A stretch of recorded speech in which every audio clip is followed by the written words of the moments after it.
పురుషుల కంటే స్త్రీలు నొప్పిని తట్టుకునే శక్తి చాలా ఎక్కువగా ఉంటుందని చెప్తారు. ఈ సిద్ధాంతాన్ని పరీక్షించడానికి ఆడమ్ హ్యూమన్ రీసెర్చ్ ల్యాబ్ను సందర్శించాడు. లింగ ఆధారిత ఓర్పు పరీక్ష కోసం 4 సాధారణ రకాల నొప్పులలో ఒకదాన్ని ఎంచుకోవాలనేది ప్రణాళిక. జిమ్మీ వేడి పద్ధతితో ప్రారంభించాడు. ఒక పరికరం అతని చేతిని 1 నిమిషం పాటు నిరంతరం వేడి చేసింది. మరోవైపు ఆడమ్ తన చేతికి క్యాప్సైసిన్ మిరపకాయ సారాన్ని ఇంజెక్ట్ చేయడానికి ఎంచుకున్నాడు. అతని ముఖాన్ని చూడటం ద్వారా మంట ఎంత తీవ్రంగా ఉందో మీరు తెలుసుకోవచ్చు. తరువాత జిమ్మీ విద్యుత్ షాక్ను ప్రయత్నించాడు. 30 నిమిషాలు అతన్ని పూర్తిగా దయనీయంగా వదిలివేశాడు. చివరగా ఆడమ్ చలికి గురి కావడాన్ని పరీక్షించాడు. గడ్డకట్టే ఉష్ణోగ్రత నుండి నొప్పి చాలా తీవ్రంగా ఉంది. కేవలం 30 సెకన్ల తర్వాత అతను వదులుకున్నాడు. అన్ని పద్ధతులను పోల్చిన తర్వాత వారు పూర్తి ప్రయోగానికి కోల్డ్ టెస్ట్నే తీసుకోవాలని నిర్ణయించుకున్నారు.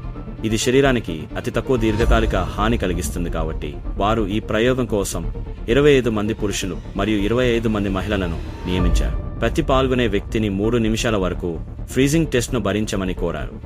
మొదటగా మహిళల బృందం నిలిచింది. 3 నిమిషాలు పూర్తి చేసిన మొదటి మహిళ తప్ప చాలా మంది 1 నిమిషం పాటు పట్టు సాధించారు. అయితే పురుషుల బృందం నిరాశపరిచింది. మొదటి వ్యక్తి కేవలం 30 సెకన్ల తర్వాత వదులుకున్నాడు మరియు చాలా మంది ఇతరులు 30 సెకన్ల నుండి 1 నిమిషం వరకు కొనసాగారు.